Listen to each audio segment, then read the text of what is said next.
Does the broken windows theory work? It's a complicated question, and I'm going to try and do the best I can in the short period of time. I could spend hours on this topic, but I'll try and be brief. If I was your police chief and you asked me to reduce gun violence in your community, I can use broken windows tactics and things like that, and I could stop 100 citizens. I could stop people looking for guns.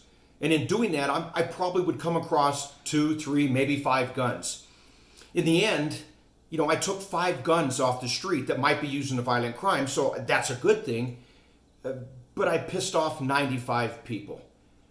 So the bigger question that I want everyone to ask is, should it be the job of the police to reduce crime? I mean, that's the big question. It's gone far too long that the public expect the police to prevent crime.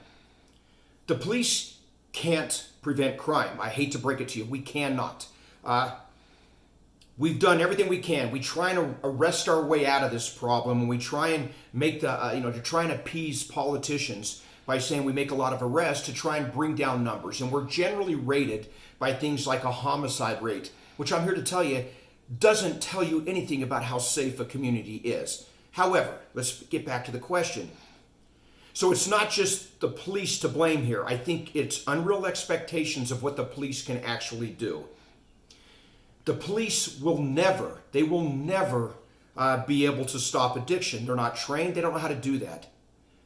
So where did we get this idea that the police should battle this war on drugs? It's ridiculous.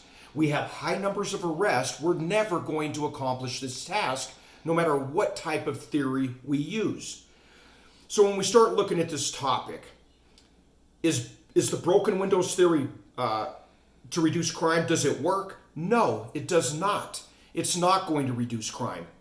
Nor are the police going to be able to be that entity to reduce crime. Police aren't capable. They're not trained to do this. We've been used too long to accomplish this. It can't happen. We don't look at fire captains and look at them and say, wow, you've had a lot of fires in Cedar City today, so we're going to fire you. So the amount of fires doesn't make you a good captain. However, if you're a police chief and crime goes up, you might lose your job. We have to look at this in a bigger picture, which is, no, these tactics do not work. We need to be partners in the community. We need to be there when people are hurt, because they're going to get hurt, and we need to help them get through the tragedy. Arresting our way out of this problem is never going to work.